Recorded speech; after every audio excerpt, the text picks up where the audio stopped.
Hello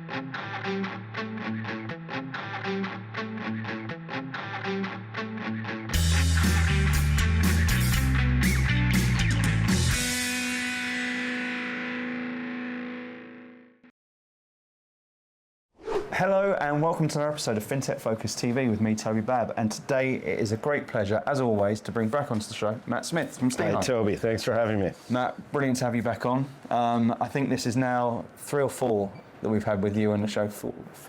I can't remember because most of them were during COVID. I think the last one we did was when we did our Series B just over 2 years ago. That was fun. That was a good day for you. I remember being there with you on the day of it actually, and then coming back in and talking about it. And it's a brilliant achievement. We'll come on to that in a second about what that meant and where you've been and where's going with the company. 5 years ago, you were one of the first of the new incarnation of FinTech Focus TV, where we were doing it for the first time over Zoom.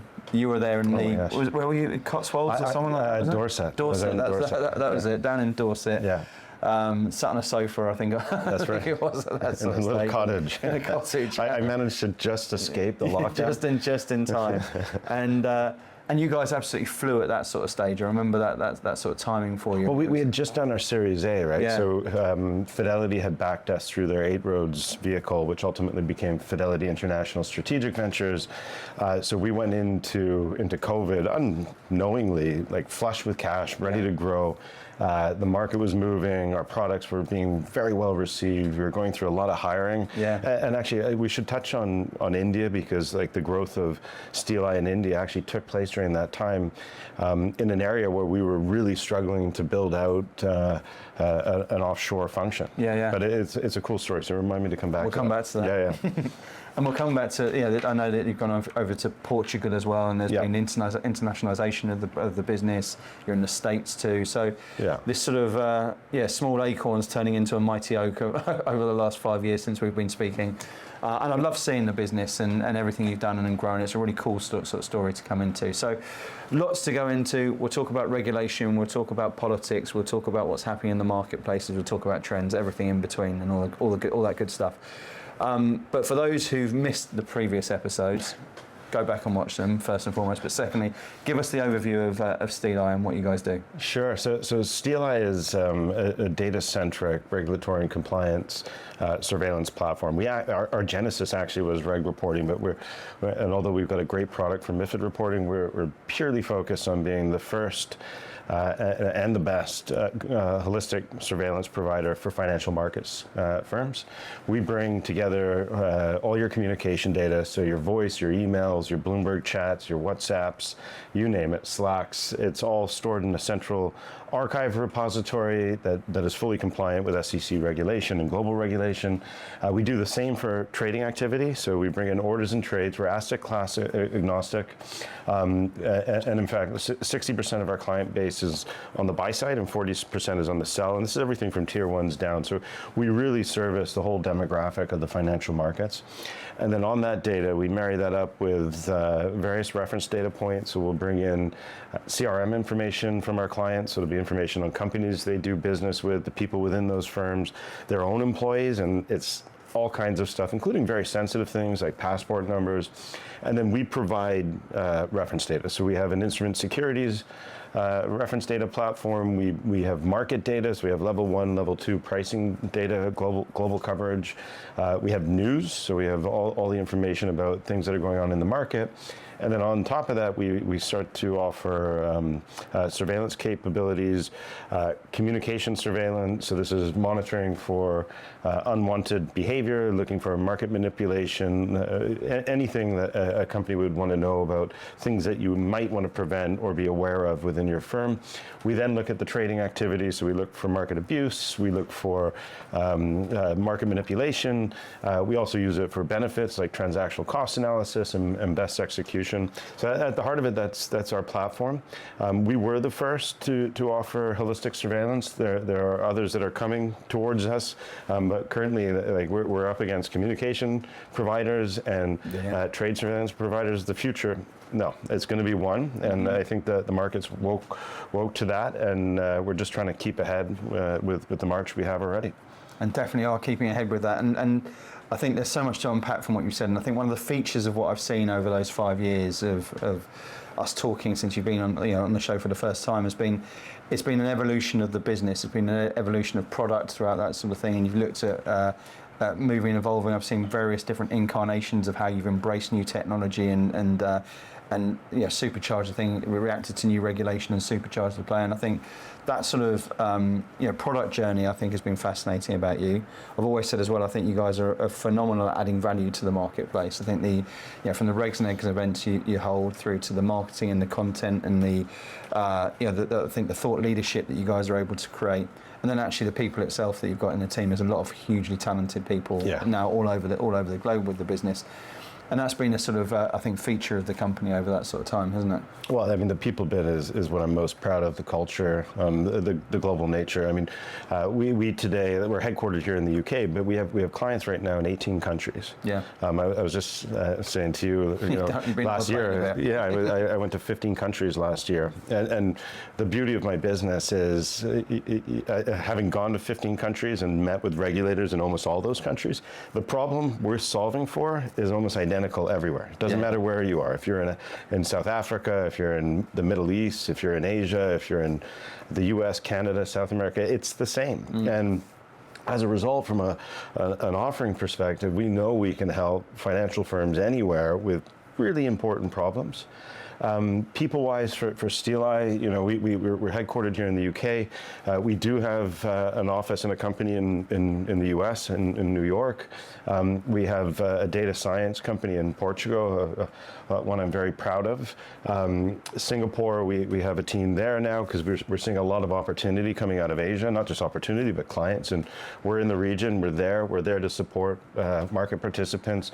Australia, we signed on a few big firms down in Australia last year. So we're committed to the Asia Pac region. I'm doing a lot more work out in the Middle East, which is an exciting region. You've got the ADGM in Abu Dhabi, and there alone there's about 400 regulated international and domestic financial firms, 800 in the DIFC in Dubai. So we're doing a lot there.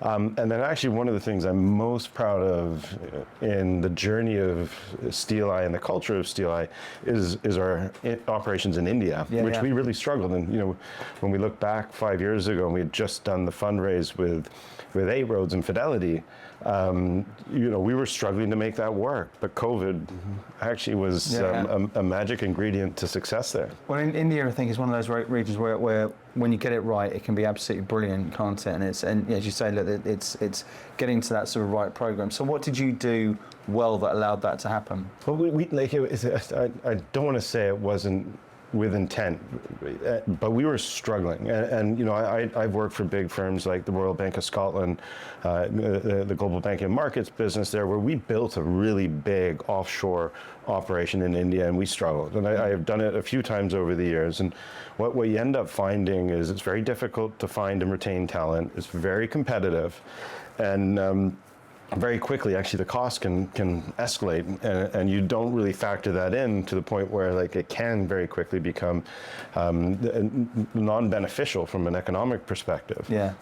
Our journey was this. I started the company with my co-founders in 2017, and one of my first co-founders was from Bangalore in India, and his brother-in-law came to work with us, Arjun, and amazing guy, so talented. And Arjun came in, he was young, he had no kind of direct specific skills we were looking for. He was just somebody who was smart, hardworking, and got stuff done. So in he comes, he's working for us, and one day he comes and says, I hope you don't mind me telling this story, Arjun, if you're listening. He says, can you help me get a visa? Mine's about to expire. Of course we can. We'll do that, no problem. But we go. The company hadn't been incorporated was incorporated for less than a year, and under the UK law, you can't sponsor visas unless your company's been around for longer than a year. So we're like, go back to Bangalore, Bengaluru, and spend some time there, and when the time is right, we'll get you back over, and you just go work remotely. So he does. And we're expecting him back in 6 to 12 months. Well, he goes ahead, falls in love, and gets married. So now he's not coming back. So like Arjun, our great guy, is now in India. And at that time I'd been up in Belfast looking at nearshore locations. I'd been into Eastern Europe. Like, we were looking for somewhere where we could not have to code in London, which is, as you would know, very expensive. And we said, go ahead. So like, off he went. We got a WeWork. We decided we'd get the nicest WeWork in Bengaluru. It had a swimming pool, which I don't think anybody ever used, and all the things that we thought people would like. And we couldn't get this division bigger than 4 or 5 people. We wanted to grow it. Like, we were desperate to grow it, but people would take jobs, not turn up. They would come after a week, they would leave.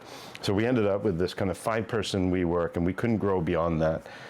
And I was ready to give up on it, actually. And COVID hits.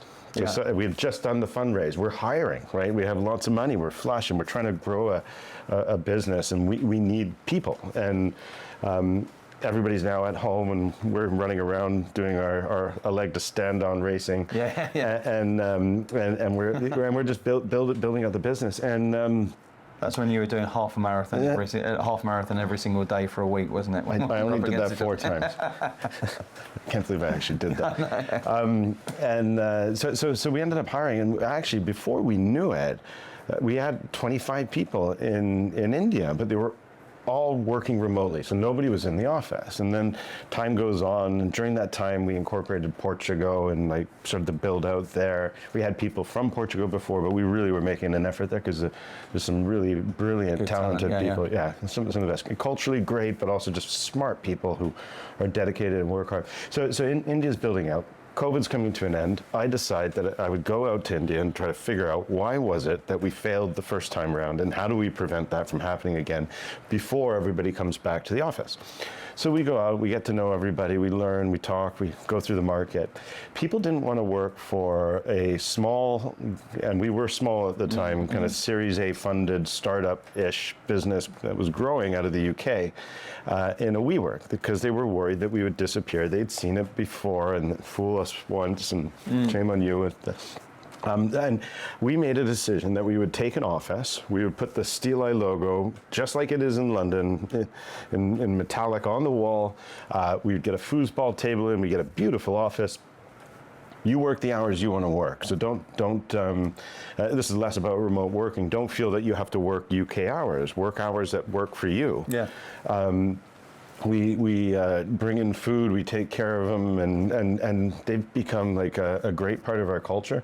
We now have, I think it's around 40, 45 people there. We have almost no attrition. And culturally, like, it's magic. I'm actually going out there with Joe Crockford, who's our head of HR in March. And during our recent offsite, we had our CFO and Katie, who's our senior project head in SteelEye out there. And for us, it's like a magic part of SteelEye. But what's also magic is just the multicultural, international nature of our business, and the gastronomic, as you know, those of you know who meet. That's a big food. Yeah, exactly. That's fun. I love that story, because it's so often that people go into those sort of things, and I think you're very honest there about saying, look, it nearly didn't work, and we were thinking, readdressing it all, and you look at, just embracing that cultural difference. What is it that goes through? I think sometimes people can look at it on a balance sheet and say, right, that's not working, let's move out. But the move there to go and look at it and say, right, how can we do this better, and listen. And you've just been talking actually about your offsite at the start of this year, if I may say, off camera. And how this year it wasn't just a preach down, it was let's get everyone involved and listen to the team. And I think that's so important, isn't it? Because that's where some of the biggest solutions can come from. Well, we have 90 people working for the company. So right now, internationally, across all the 18 countries where our clients are, we have over 180 clients. And this is everything from tier 1 banks, tier 1 asset managers, right down to small hedge funds. And we really do cater for all elements of the market. And we've done that over the last few years without building a bigger team. So we've kept our team very controlled, and we've done that through not just hiring the best people and the smartest people, and I really do believe that we do, but we think about process, we think about systems and controls and processes that helps us onboard clients and support them. And we did that very intentionally on the basis that if we got that right as we grow, because when we did that Series B, the last time I was on the show, I think we were less than 100 clients, and now we're pushing 200, 180 plus, and we've done that without growing the team much bigger. Yeah, talent density, isn't it? It's kind of being able to scale, and this is where scale up, right? This is where SteelEye is, and people have been a very key component of that. Yeah. I think coming back to that sort of journey, you raised the Series B at a time where it was, and we spoke about this. We won't rehash that show, but that was a difficult time to raise. I mean, it started probably at the end of the good time to raise, and just at the end. Your timing of doing that atrocious. It was atrocious. But I think actually incredibly important at the same sort of time, because anyone who was raising at that sort of stage had something going for them about where it went. And as you said, it meant that it wasn't just spendthrift at that sort of stage. It was like calculated about saying, right, how do we scale this and bring in the best sort of thing, as opposed to just saying, right, we've got our Series B, let's keep on pushing stuff here. Well, it was a full shift in the market. Yeah, exactly. Right? Yeah. I mean, for everybody, like as service providers to financial markets, both your business, my business, and anyone providing technology or services and solutions to financial markets. Yeah. If those markets are struggling, we all struggle. Yeah. Now, we went into that actually at the end of the best time into the absolute worst. So Russia had just invaded the Ukraine. Yeah. Energy prices were going up like phenomenally. Yeah. Nobody knew where things were going to go. There was geo and political uncertainty everywhere. Unstable governments effectively on both the UK and the US. For sure, and we were facing like an environment where there was going to be global federal elections, and like it was like, I can't remember the exact statistic, but it was like a large portion of the leaders of democratic countries were not going to be there in 2 years, and we all knew that. So and it's uncertain.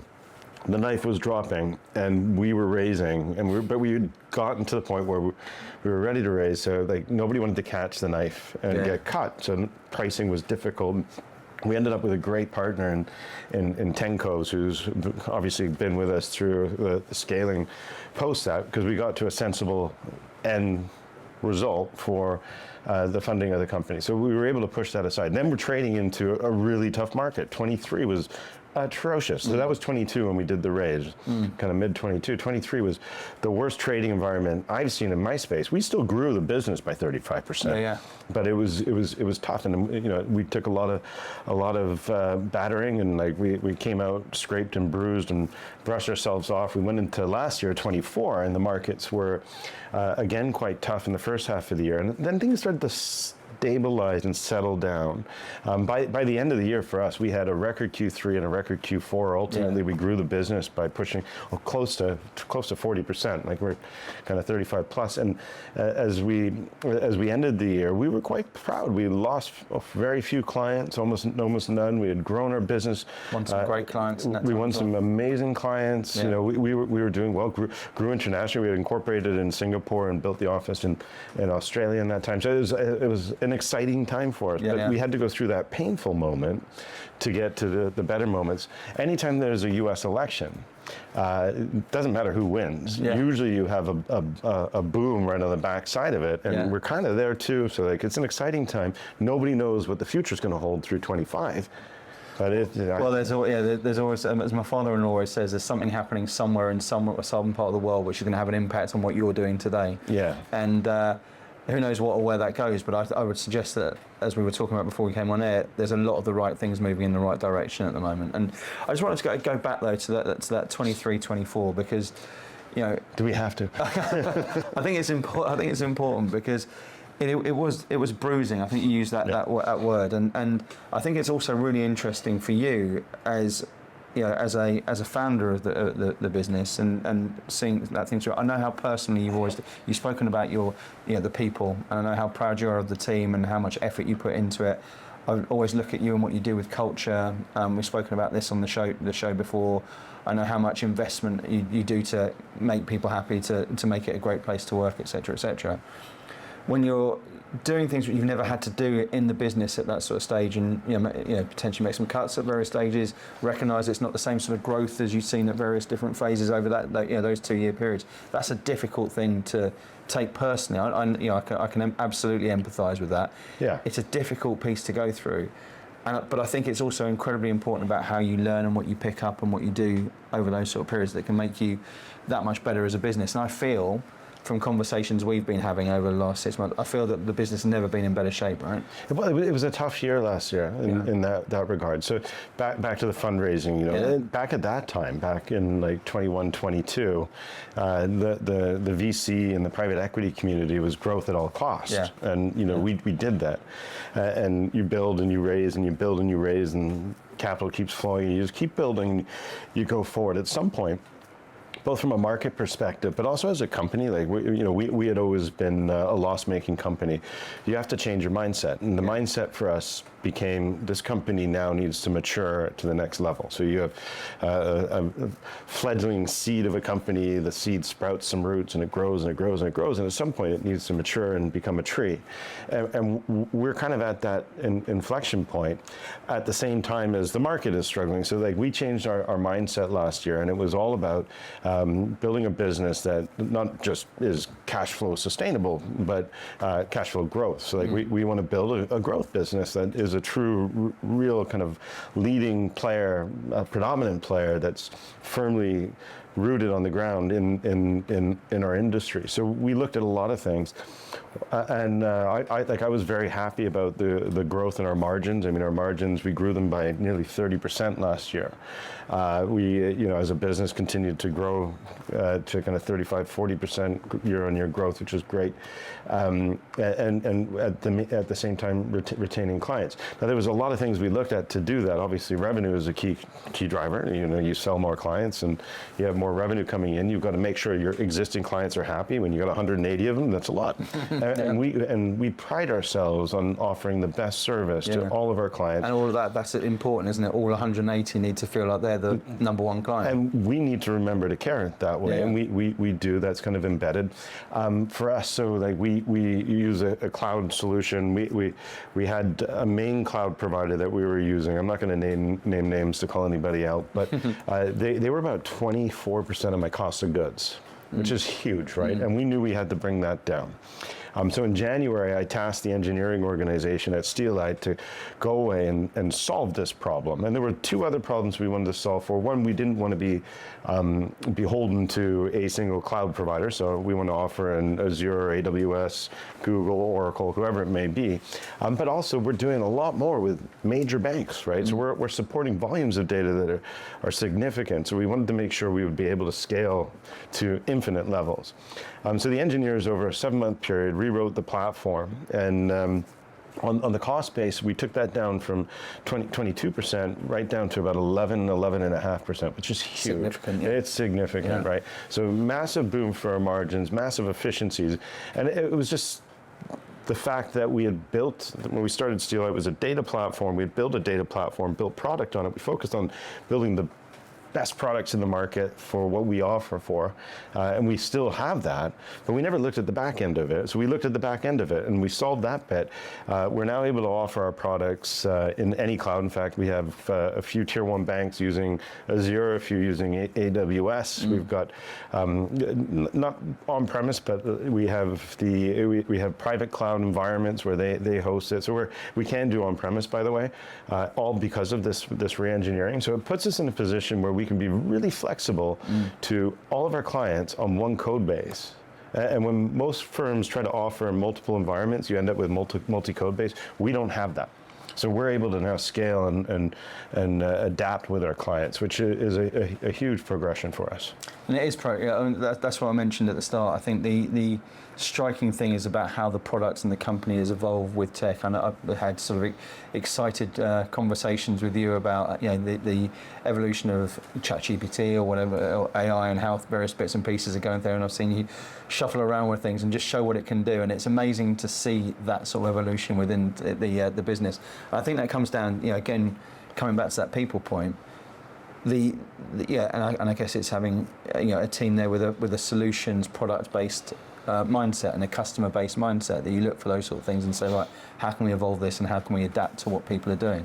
Yeah, and I mean AI, like we let's not hijack the show with it, but because you could really talk for hours on it. We've embraced it in our systems. I embrace it personally. I do so much through it. It's made me so efficient. It's crazy. Like I'm literally about 4 times as productive with ChatGPT. But these things are shifting where the markets are going. They are enabling people to do things that in the past were impossible, or actually just from a capacity perspective were impossible. And that will continue to be the case. And like for us, like we're a young, nimble, innovative company. I was talking to a competitor this morning who was in from the US, and they're talking about like the uniqueness of being able to do just one thing versus 2 things. I'm talking specifically about my space. So this is trades and communications, and all my competitors really have to just solve for one thing. Yeah.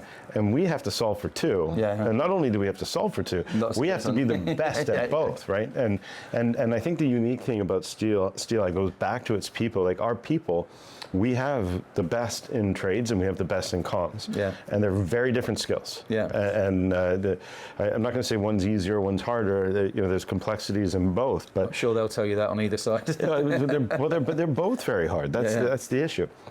We have the luxury of having built a business, a team, a group of people who truly understand both sides of the market. That's why we've created this part of the industry. I mean, we've totally revolutionized the future of surveillance in financial markets. You'll see it. I guarantee you, my competitors will either be buying firms, trying to build the other side that they don't have. So you'll find communications people building surveillance things, and surveillance people doing communication things. We're the first to actually do both and do it really well.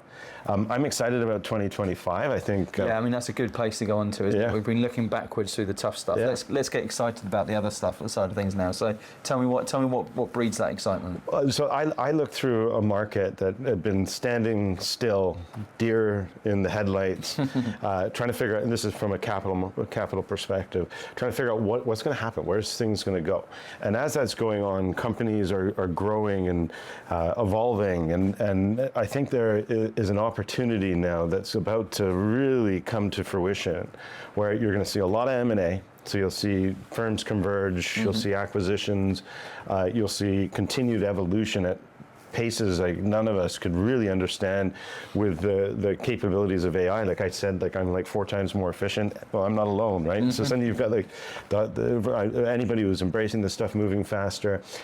Capital, which has been sat waiting to be deployed in the VC and private equity community, that money has to start getting deployed. Yeah. And this is the moment, and this is where you're going to see all of these exciting. Like I'm really excited about it. And then I look at the commercial side. Like we're stacking up to have a stomper year, and just on the back of that, knowing that we're going into this. So you mentioned before, from everything I've said, I'm feeling my company stronger than it ever has been before. I think it is. We had to make some tough calls last year. We had to really tighten our belts. We had to think very thoughtfully about where we deploy capital and resources, and now we're going into this year just ready to pounce and ready to be there to support the market globally. Those 15 countries, there's a lot more out there. Like I see SteelEye as 15 this year. Yeah, and I'm out in the Middle East in 2 weeks, and then we got people all over the place: South Africa, Asia, U.S., Canada. I see that world just kind of moving faster and faster and faster. So I'm excited. And what does it look like for the company? So as you say, look, you've been in there and you've seen. In fact, let's take a step back. There is a lot going on, as we talked about beforehand. You talked about 2022, 23. You saw, as you say, the Ukraine. You saw the energy surge. You saw big tech layoffs. You saw all of those different things happening at the same sort of stage. there's a multitude of other bits and pieces, political instability, all of those sort of areas. Right now, we're at a phase there where, thankfully and please God, that wars are starting to come to a conclusion at various different phases, hopefully. We're seeing governments there who've got run rates of how long they're going to be in position. You are seeing rhetoric and narrative that comes in to support growth around that sort of area. You're seeing a collision of game-changing innovation within financial services, I think, full stop. But alongside that, tech innovation that's probably never moved at the same sort of pace as what we're seeing at the moment. Yeah. So there's all this sort of perfect storm that's coming together at the moment.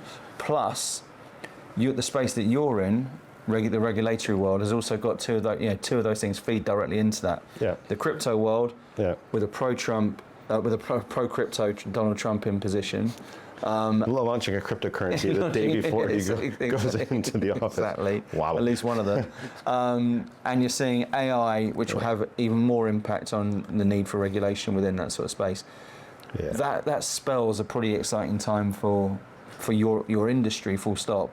But for a company there that's at the forefront of it and game changing and innovating within the space, you've got to be licking your lips at that sort of thing, right?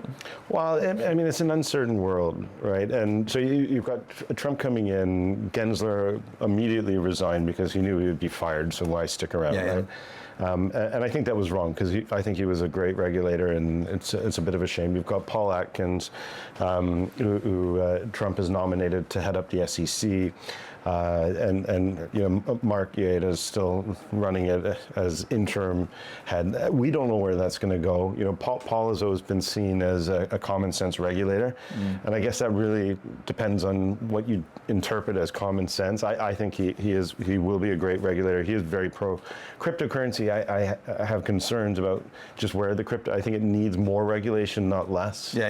Because it is a bit of the Wild West. There's an acceptance at the same sort of time that it needs that to really flourish, doesn't it? It's certainly institutional. Well, it needs, to be honest, like you can look at it in many different ways. I think until proper regulation comes into effect, and I know the FCA are doing a lot on that right now, until proper regulation comes into effect, it will be a crazy, unpredictable, volatile environment where people will just use it to profiteer as best they can. It's a casino with no security guards. So we did our company offsite last week, and some people who know me will know this. I used to work for McLaren in the very early stages of my career, and we were doing some really cool stuff back then.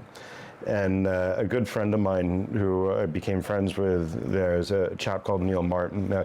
Neil had been destined to go into financial markets as a quant. I kid you not. He was studying quantitative finance at Southampton University, and over a season, he started to apply Monte Carlo simulations and models to the pit stops in F1, and he focused on a couple of teams. But he was inputting data around tires, circuits, drivers, all kinds of data, and was looking for, like, if you had all this information as a hobbyist. It was just as a hobbyist. He was a student. He just loved F1 back then. And as he did that, he started to build this tool that was using Monte Carlo simulations to predict the most optimum moment to pit a Formula One car. And after running it for a year, he discovered that he could out-predict in advance, because he was using the data pre-pit stop, where McLaren should have pit. And he goes out to Woking and says, I'm a student at,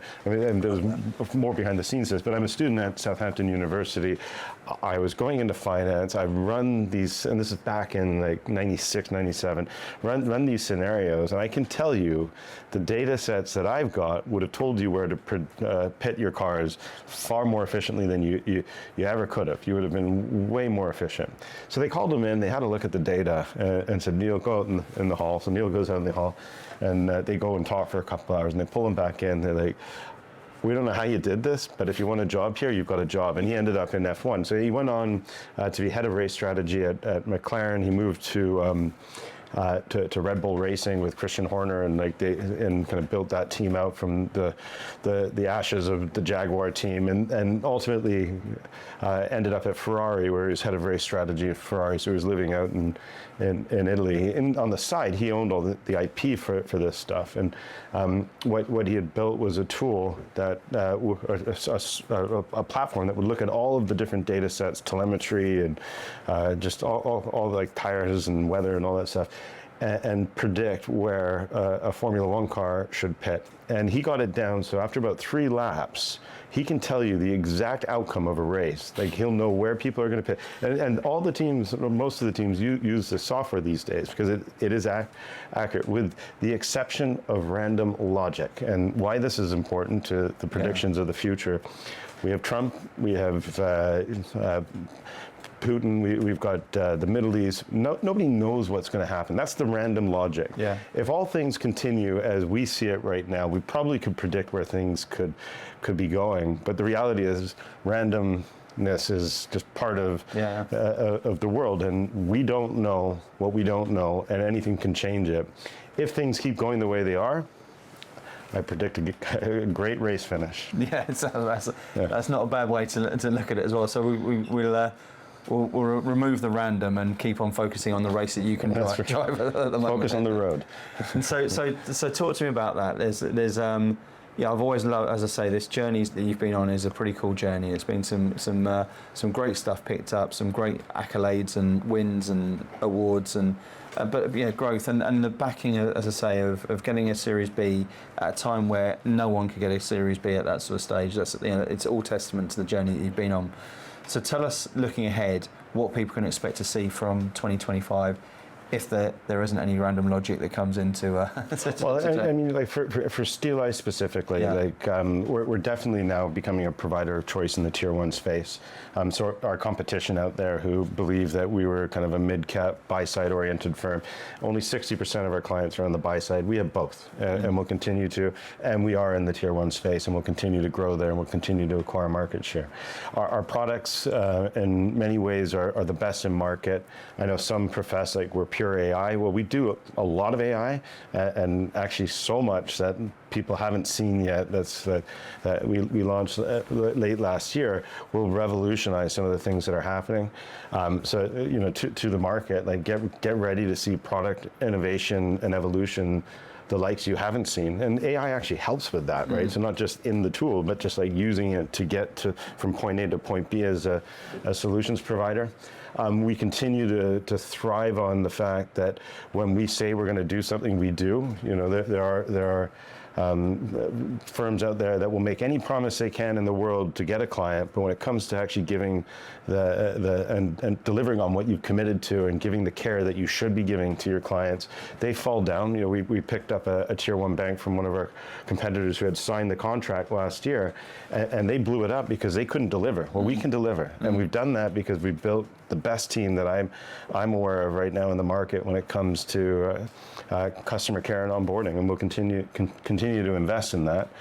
Internationally, we're doing a lot in Asia. I'm spending a lot of time in the Middle East. We've already spent a lot of time in South Africa, Canada, and the US, but we'll continue to build a global franchise. So I'm excited about 25. In fact, I'm more excited about 26. And that suitcase isn't going to see any relaxation in the near future then. I wish it would, but at one point. I know you love it. And that sort of international cuisine is only going to get better, isn't it? That is true. Your list of restaurant recommendations can't get much better, stronger than that. And in terms of the market, you're pretty excited about what's happening in the general economy and everything like that. It goes back to the uncertainty, right? I'm feeling it positive, right? Like you're seeing people spend money, you're seeing investments start to move, you're seeing capital move. So I'm cautiously optimistic. Yeah. I mean, any craziness from any particular politician can blow things up. I mean, we do have a lot of uncertainty all across the globe, and you can't look at any one elected government or non-elected government and be like. I think the thing we forget sometimes is that whilst there is that, I don't think there's ever been a phase where there hasn't been uncertainty at any sort of stage. It's just that you always feel like it's the most volatile when you're in the seat, doesn't it? And, and I know there's a lot going on, and I know there's a different set of of leaders, all with different ambitions. And but there's also like a massive change in information over the last 10 years, like how information flows and how people access it and what you access.